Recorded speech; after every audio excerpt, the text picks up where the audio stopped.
Thank you very much, everybody. Thank you. What a great group this is. Your team is doing very well, Bob. Good quarterback, good coach. It always helps. Having a good coach and a good quarterback is a very good thing, historically.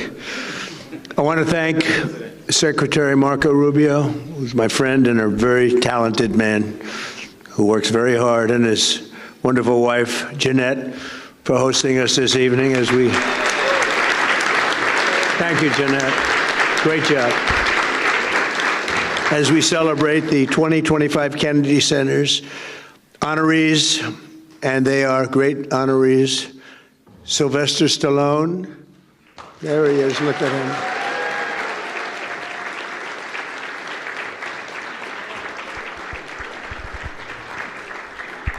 He got stuck in traffic, but he made it. He wasn't going to miss this under any... We heard he was walking up. I said, okay, now we can start. You look great. Thank you both very much. Jennifer, thank you very much. George Strait. Thank you, George.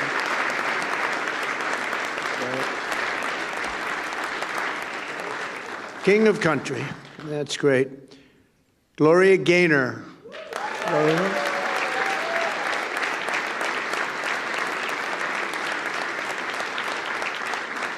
Fantastic job. You look so well. Thank you very much, Gloria. The legendary Michael Crawford.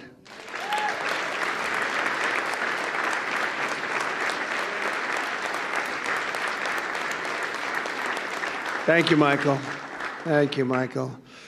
That's some job. Thank you very much, Mrs. Crawford, for being here with your two beautiful daughters. Really an honor to have you. I don't want to say how many times I've seen you in Phantom, but, you know, when you have a great artist, it's true with paintings, it's true with music, it's true with dance. Every time you see it, it gets better, and you see things you've never seen before, but I've seen you many times, and there's never been anybody like you. Thank you very much, Michael. Congratulations. And the truly legendary rock band Kiss. Thank you, fellas. Thank you. That's great. Thank you very much. And this is really much, really look at it, pure talent, a lot of talent, as has ever been assembled under one roof. We've done something that they've never done before, and I'll be doing something that hasn't been done before. The President of the United States is hosting at the request of a certain television network.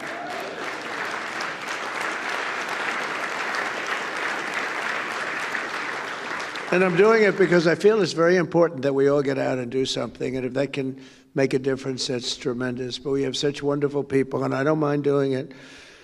But these are some of the greatest of all time, and congratulations to all of you. And thank you very much to Tiffany and Company. They've really done a beautiful job with the medals. And I want to thank you, beautiful families, every one of you. You brought large numbers of your families here, and we appreciate that. And they appreciate you, I can tell you. A very special thanks as well to our terrific Kennedy Center Board of Trustees, along with Executive Director Rick Grinnell. The Board of Trustees has been amazing. It's got to be the hottest board, or I don't know, the Supreme Court is pretty hot. I always say the Supreme Court, the U.S. Senate, the NFL Owners Committee, I think that's pretty good too. But I think the board of the Kennedy Center is turning out to be, we have so many people that want to get on. I have so many enemies now because they want to be on the board, and I'm sort of saying you can't have it, can't get any more. But Rick, you've been fantastic, and Ambassador Sergio Gore, who's now going to India. Good luck. We may never see you again. 1.5 billion people. Think of that. 1.5 billion. Can you handle that, Sergio? I think you can. You can handle anything. But you're going to be dealing with a very special leader, as you know, a friend of mine, and you're going to do very well. He's very happy that you're going to be the ambassador, so good luck. You're going to be making your journey in 2 weeks. Good luck. I may never see him again. It's very sad.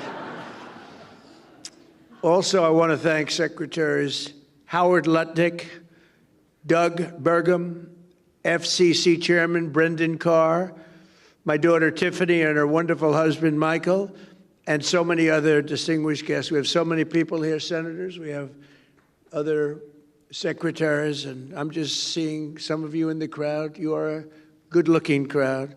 I also want to thank everyone here tonight who's so generously supported our effort to restore and revitalize the Kennedy Center. It was in rough shape to a lesser extent, but the White House was in rough shape. You know, we're bringing the White House back room by room, and they sort of laugh when they say, well, the Lincoln bedroom, we had to fix it up. It wasn't looking too good, but we fixed it up, leaving it the way it was, but fixed up. It's in tippy-top shape. You know, I always used to say, it's got to be tippy-top.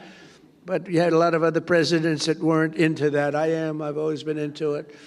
The Oval Office has reached a new level. The Cabinet Room, everyone wants to see the Cabinet Room, and it's so beautiful now. We took some of the paintings that were downstairs in vaults. They have big vaults. They have 2,000 paintings, over 2,000. We have great curators, 7 of them, and they love the place. Some of them have been there for 40 years, and if they don't like you, you don't get the painting you want. You don't get the Declaration of Independence brought up into the Oval Office. A couple of other presidents suffered without it because they said, not going to be able to do it. But they've been great. But we have tremendous artwork being brought up and has been brought up from the vault. So it was sitting for 100 years, 150 years downstairs under the White House, and now we have it on walls throughout the building. And those walls, before we put them up, we make sure those walls are in perfect shape. I say, you got to make sure these walls are up before you do anything. And we've done a lot of work. We've redone great marble floors that were beat to hell. We've done not good floors that were out of one-by-one boxes from certain stores that are not very good. They shouldn't be there. Those floors should not have been there. And we've replaced them with the most beautiful marble, statuary marble. They call it in Italy statuario.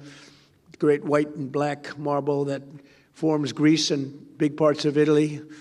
And Italy during a time when Italy was extremely strong, and Greece when Greece was Greece.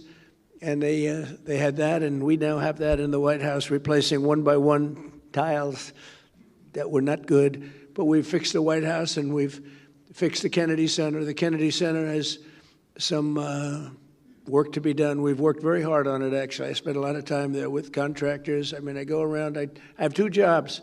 I have a construction job, which is really like relaxation for me because I've been doing it all my life. But we're fixing the Kennedy. I said, you need a new roof. And he said, sir, there's a lot of water coming down. You know, they didn't know. You need a new roof. It's been there for like 45, 50 years. And we're doing everything. We're doing brand new air conditioning. Carrier's been so incredible. They made a donation, a big donation on the ballroom. We were bidding out the ballroom, and Carrier came along, and they said, sir, we'd like to contribute the air conditioning for the ballroom. It was like $17 million. It's a lot of air conditioning and heating. And a great steel company came along and said, sir, would like to contribute the steel. That's a big steel. That's a big account. And we had Caterpillar Tractor come along and said, sir, we'd like to contribute all of the tractors, all of the excavation equipment, and all of the lifts and generators and everything else you have in the ballroom, because it's got a lot of very complex equipment that you wouldn't think of. So I want to thank Caterpillar and others. Others are going to be made public, but they've really been very gracious, and we're having the same thing happen at the Kennedy Center. They view it as a very important thing, and we have marble experts, some of the greatest marble people anywhere in the world, and they're taking this marble that was in such bad shape that everyone said, we have to rip it down, we have to take it down. No, the marble is great, big, beautiful slabs. You don't get them like that anymore. It's very hard. Giant, they call them the giant slabs. They don't make them.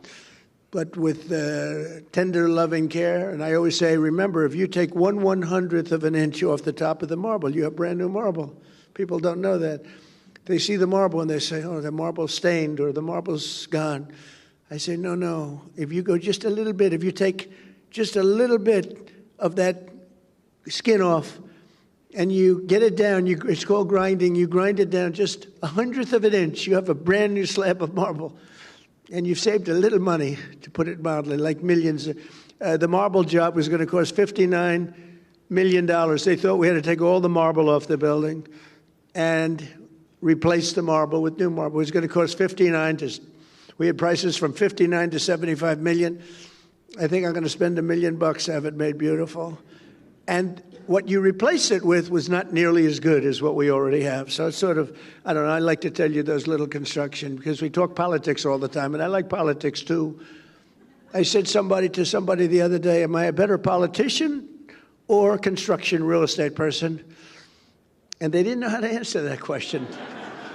I'm not sure how to answer it either, if you want to know the truth. But I actually get great relaxation out of fixing the White House and fixing the Kennedy Center. And it takes a little time, but not really, because it's time that some people want to rest. I don't really want to rest. I want to do things. And to me, it relaxes me. It's really almost better than resting. And we're bringing these places of great distinction, we're bringing them back. And the Kennedy Center is going to be incredible. Within 10 months, I mean, you're going to see, we've already done tremendous amounts of work, but within 10 months, you're going to see something that you'll really be amazed at. You know, one of the things with the Kennedy Center, because this is really honoring that tonight, but the sound is great. And if you don't have good sound, Lincoln, I don't want to say anything bad about Lincoln Center, but they've had a lot of problems over the years with sound. A lot of you, some of you on that board, you're here tonight. It's a very distinguished board also. But as you know, they have at Lincoln Center, they have a sound problem, and they've rebuilt one of their great buildings because the sound was always bad, and they can't get it right. They can't get it right. It's a very hard thing to do. There's a little luck to that. You know, you have to be a little bit lucky. And some of the greatest opera houses in the world in Europe were built 200 years ago, 300 years ago, and they had no sound engineers in those days, but they did have a lot of marble and stone. And marble and stone make really for great sound. I see we have Gloria, we have Kiss, we have George Strait, we have, think of it, we have the great Michael Crawford, and they know what I'm talking about probably better than anybody else in the whole world. But it's, sound is a big deal. And if you don't have it in a building, you pretty much never have it. They rebuild it, they spend millions and millions of dollars, they take it apart. They put up new walls, they put up new seats, they put up new everything, and they open it up, and it's a disaster. And the one thing with Kennedy Center, they have great sound. They've always been known to have great sound. And we're putting up large slabs of marble in a couple of the great halls.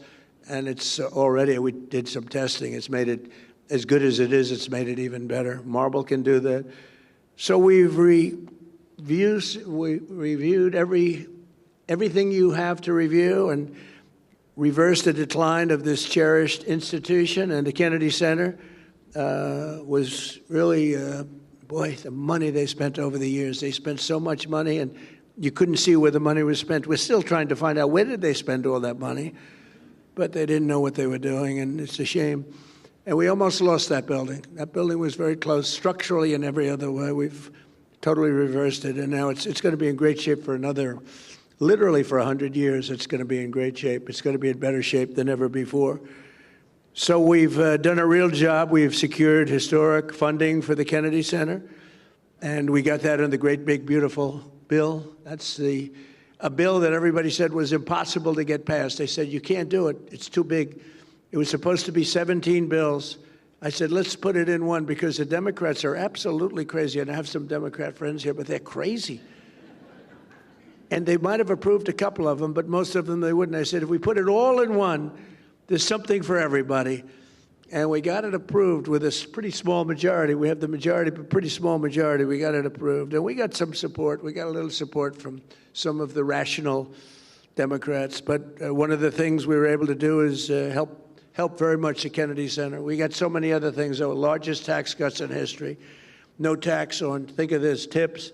No, for the workers, no tax on tips, no tax on Social Security for our great seniors, no tax on overtime. Nobody thought that was possible. You're allowed if you buy a car. These people don't know about buying cars, because you buy cars probably, you're not going out to borrow a lot of money, the group in this room. But you know what? Middle-income people, they never had this before. If you go out and borrow money, which almost everyone does to buy a car, You're now allowed to deduct the interest for income tax purposes. Never happened before. It's a great thing. We have so many things in the great, big, beautiful bill. But one of the things we have is we're going to rebuild our city, Washington, D.C. We now have one of the safest cities in the country. It was a horror show when I came here. A year and a half ago, this city was so dangerous. A year ago, it was so dangerous. We've been there 10 months, and now we're setting records for safety. We've had virtually no crime. We had terrorism 2 weeks ago, week and a half ago, horrible terrorism. But it sounds like we were doing so well that the terrorists felt they didn't want to see us do very well. But we have right now the safest capital. We have as safe a capital as anywhere in the world, and we had one of the most unsafe capitals in the world. Thank you. And I walk through the White House, and I'll see especially young women say, "Sir, thank you very much." And I know immediately what they're saying. They're not thanking me for the 8 wars that we've stopped. They're not thanking me for even the tax cuts or any of the other things we've done. They're thanking me because they can actually walk to the White House. They feel safe now in the city, and they are. And I want to thank our National Guard. They've been unbelievable. The National Guard has been great. And Christy and Tom Homan and all the people that work so hard on that. And as you probably noticed, we just went into New Orleans, and we went into Memphis, Tennessee. We went in a light way because we have a lot of opposition there with these people. They want to have crime. I mean, it's the craziest thing, Chicago. But we've brought down crime and just given it a little dose of what we do really well.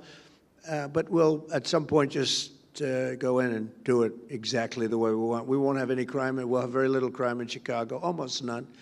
We'll stop it everywhere. We do stop it everywhere. And we had a governor, a very good governor from Louisiana. Jeff Landry just called, and he said, "Please do me a favor. Would you send the troops into New Orleans? It's really gotten bad." And I said, "We'll do it." We just sent them in, and within about 3 days, everyone said it's like a different place.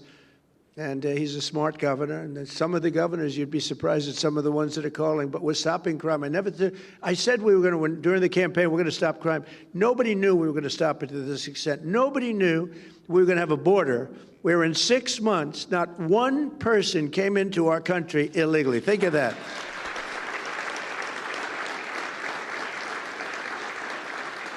So we went from the worst border where millions and millions, 25 million people over the course of the 4 years came into our country, many from prisons and gang members, drug dealers, mental institutions. They came into our country, getting them out, have to get them out. Murderers, we have 11,888 murderers. Many of them are now either out or in jail because they'll murder again. More than 50% of those people murdered more than one person. But we took a very strong stand, and people are really liking it. And by the way, drugs coming into our country by sea, down 94%. Okay, down 94%. And I'm trying to figure out who the other 6% is, because frankly, I think they are they got to be the bravest people. Who are the 6% that are still trying to come in? But down 94%. And we're going to start that same process on land, because we know every route, we know every house, we know where they live, we know everything about them. They killed 300,000 people last year. And that's like a war. That's like a terrible war. Not going to let it happen. So we're doing a job that nobody else could do. But we're building this institution back to what it should be, and the nation's premier venue for the arts. And we're going to see that because D.C. is now a safe place. People want to be here. The restaurants are opening. You know, if you go back a year, nobody wanted to go to restaurants. They lost 40% of their restaurants. They closed. They had no business. And the restaurants that were open were doing no business. And people felt unsafe, even sitting, waiting for a meal. People would come in and do bad things. We don't have that anymore. And now restaurants are open. You can't even get into a restaurant now in Washington, D.C. It's a beautiful thing to watch. And we're showcasing our country. And we're always going to have it, because the capital of the United States of America has to be a safe and beautiful place. And we're fixing it. We're fixing the roads. We're removing the graffiti on the most beautiful marble you've ever seen. We're removing granite. I like granite better on the outside because It's real easy, but the marble is very porous. During the Biden administration, they sprayed a lot of red paint on a lot of white marble, and you still see it, you know. They worked real hard to get it off, but it goes down deep. It's a disgrace what they were allowed to do.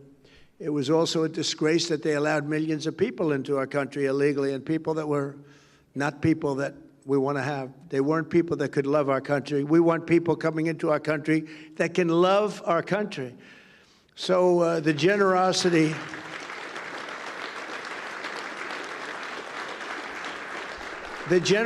of so many outstanding donors, and Rick mentioned some of them, but we've had so many people that just are so generous. It's been really incredible. And as you know, this is America's 250th anniversary. So we have all of these people, and next year is right around the corner, and that's going to be big. Then we have the World Cup coming, and we have the Olympics coming. And, you know, I got the Olympics and I got the World Cup. I cannot take credit for getting 250 years. That was just, we sort of lucked out. I tried to do that, but it didn't work. We lucked out. But the 250 is going to be incredible. In fact, we're having, on June 14th, we're having a fight. All of the greatest champions in the world, the UFC fight, they're building an arena in front of the White House, if you can believe it. Then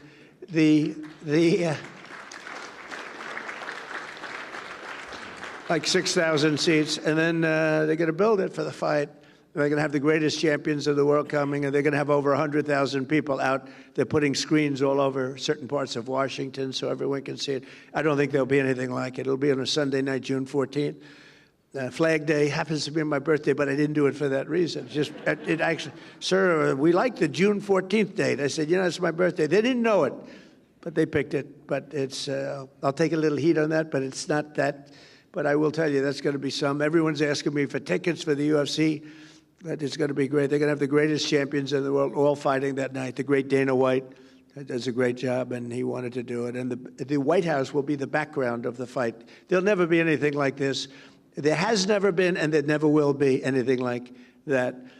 But a few hours ago, I had the tremendous privilege of presenting the 2025 Kennedy Center honorees with their medallions, their beautiful medallions from Tiffany, right in the Oval Office. And we thought we'd do it here. We thought we'd do it at different places and maybe pick the one that we like the best. And we said, no, that hits so well. And the Oval Office, right, Michael? The Oval Office, he said it.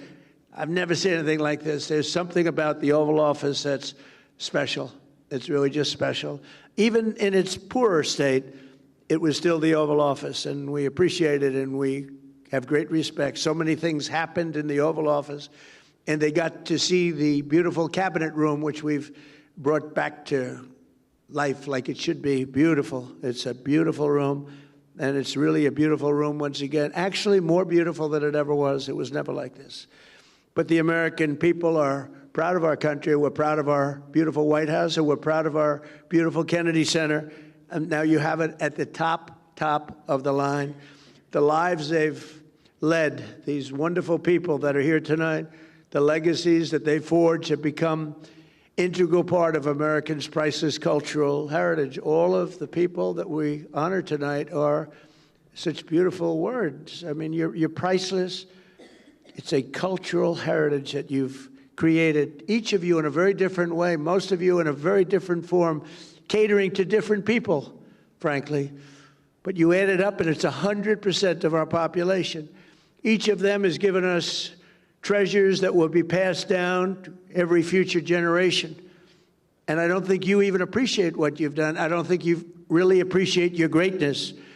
Decades and even centuries from now, people will still watch and admire the films of Sylvester Stallone. There's nobody else can do those films. Nobody can do it.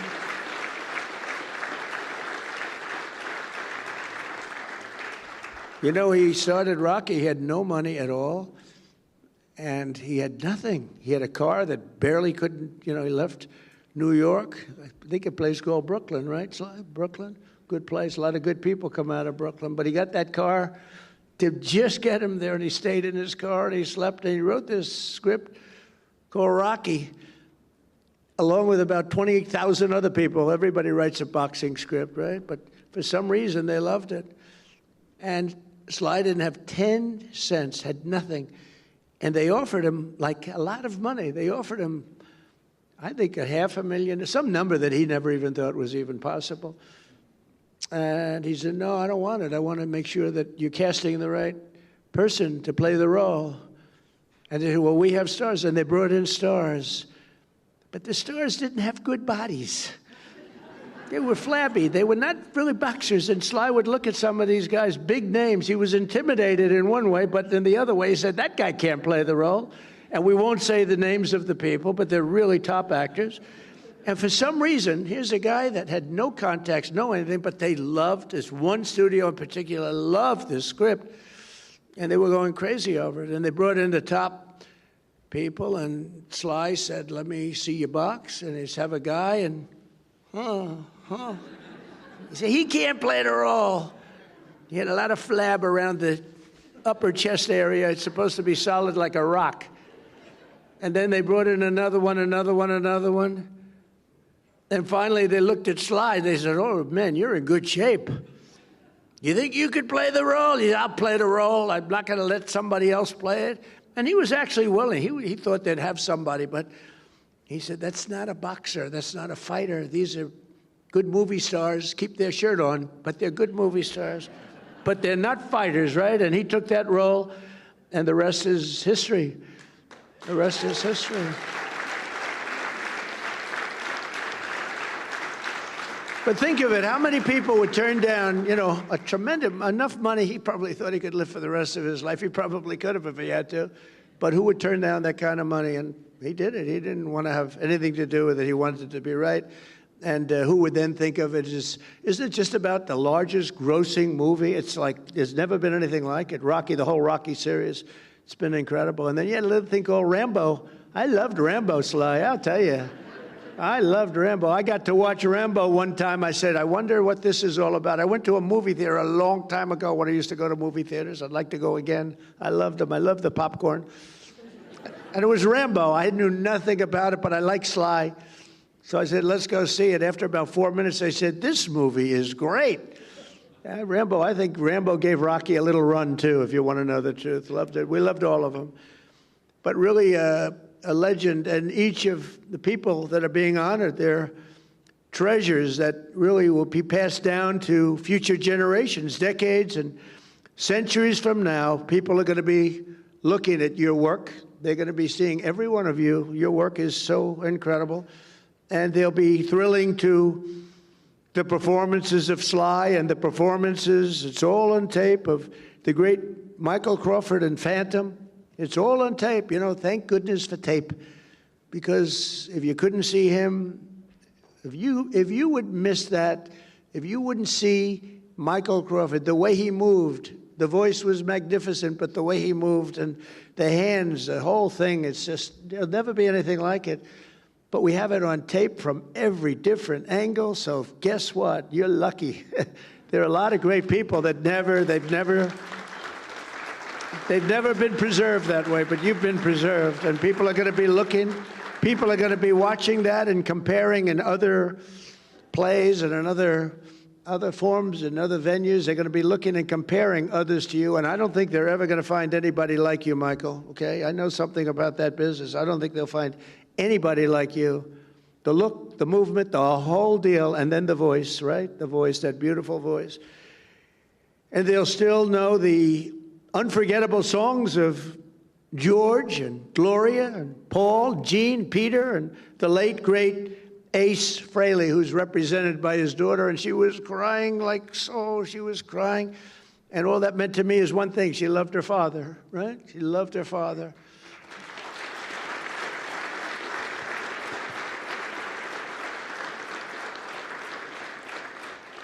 And the guys loved him. That band has stuck together for a long time. I've known a lot of bands, and they don't last too long. They're gone, much to the detriment of themselves, actually. But these guys get along, and I love to watch people. And I was watching them, and they really respect each other, and they like each other. I just congratulate you. What a job. What a job you've done. What a great job. Thank you all. I've known Gene for a long time, and I've known the others for shorter periods of time, but they're real talent. And tonight they're really appreciated. The world has seen it, and the world is now watching. They're watching. The whole world is watching this. So thank you very much. On the film sets, Broadway stages, and in sold-out arenas around the globe, these exceptional individuals have spent their lives making the most of their incredible God-given talents. They have talent. They have talent. The great Gary Player, he hits shots. He's 90 years old. He still plays good. He shot a 70 with me the other day. He's 90. We're playing pretty far back, too. He's incredible. You think Biden could do that? I don't think so. Can't lift the club. But Gary was demonstrating shots, and one guy was having a very hard time, couldn't get out of a sand trap. Gary's known as the greatest sand player, #1 ever. He got down in the U.S. Opens, 2 U.S. Opens back-to-back. He got down 69 out of 71 times. I would say that's good. Even if you don't know anything about golf, you'd have to say that's good. But he got down, and this poor man that I was with, he was blessed with talent, but not golf talent. And he cannot get out of a trap. It was sad to watch. And Gary says, "You don't understand." And he dropped 5 balls. Ping, ping, ping, ping, ping. Every ball right next to the hole. And this guy, and he tried it. He hit the ball a foot. He hit the next one over the green like by 50 yards. The whole thing was a disaster. He said, "Well, here's the problem. I've got talent and you don't." And that's what's true about you. You have talent. These 5 groups and people, they have great talent. And if you don't have talent, to be honest with you, there's not a damn thing you can do. You can get a little better. But if you don't have talent, there's not a damn thing you can do about it. All you can do is try and find something else where you do have talent. But I just want to thank that, you shared these gifts, because you're really sharing a great gift with the world. And maybe tonight more so than any time in your career you've shared tonight, because tonight the whole world is focused on you. I want to celebrate all of this together, and tomorrow we pay tribute to them magnificently, and they're going to see something really special, and it's so great to have this at the Kennedy Center. I want to thank, as you know, FIFA for the award they gave me, but more importantly for choosing the Kennedy Center.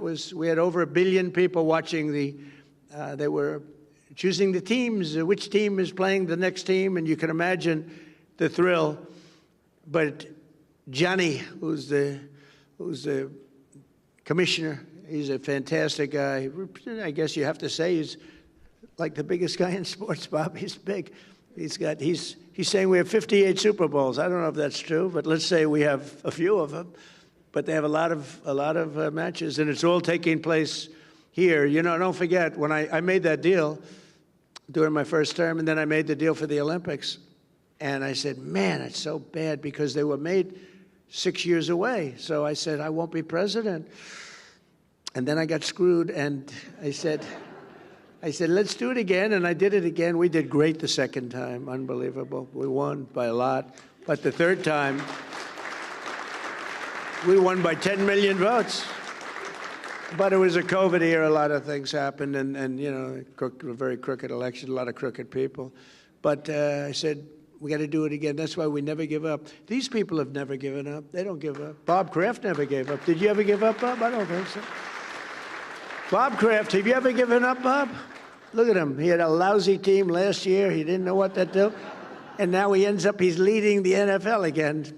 I'm sure your other owners are extremely happy for you, though, Bob, right? They're thrilled. They're just thrilled. But no, people don't give up. The real winners need the talent, but don't ever give up. But as chairman of the Kennedy Center, as president of the United States, and as a true fan of each of these incredible celebrities, but great performers, much more than a celebrity. You're much more than a celebrity. It gives me tremendous pleasure to congratulate them once again and say thank you for your incredible career. Thank you for gracing us with this wisdom and this genius that you have. That's what it is, every one of them. And the First Lady, who you saw yesterday and you're going to see again tomorrow, we're going to be having a good time. She congratulates everybody. She's focused on Christmas decorations at the White House, where she's done a great job. And actually, the press has treated us very good. The first year, the trees were white and beautiful, and the media said, why white? So I said, listen, do something that's more known. So the next year we did green. And they said, why aren't you doing white? We like the white better. The next year we did red. We got killed with the red. But so we went through 4 years of that stuff. Nobody does it better. And this year it's just so good that they actually said the White House looks phenomenal when you add up all of the other things that we've done to it. You know, I tell people for the first 4 years, I was the hunted. So I didn't have a lot of time to fix up the floors, to redo the Lincoln bathroom. I took a little heat. It was the worst job. It was done in many years ago. It was done during actually the Truman administration with very cheap green tile. That was in Lincoln. Now we have it done in beautiful, beautiful paradisial marble. It's all book matched and so beautiful.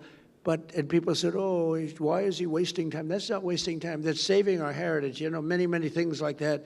It's saving the heritage of this country. And it's so important.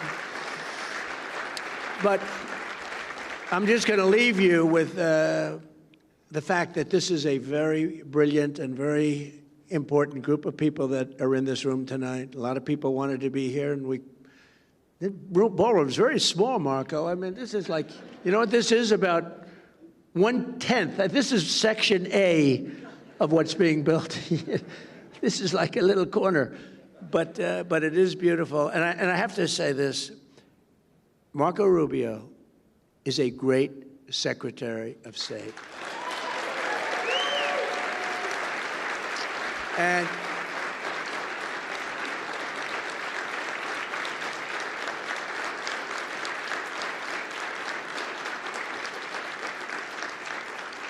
I think he's going to go down as, you know, look, we've had some good ones. We've had some bad ones, too, real bad ones. We've had some real dummies and some real brilliant, great ones. I think Marco, if we keep going like this, he's going to go down as the greatest Secretary of State in the history of our country. So, Marco, thank you very much.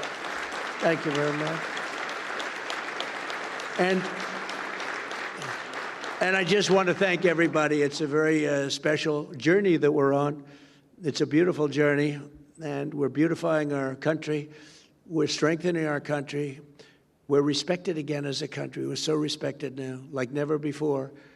And whether it's Europe, Japan, I mean, every one of them, they have tremendous respect. They used to laugh at us not long ago. A year and a half ago, they were laughing at us, and they're not laughing anymore. They respect us like they've never done before. Thank you very much, everybody, for being here. It's a great honor to have you. Thank you very much.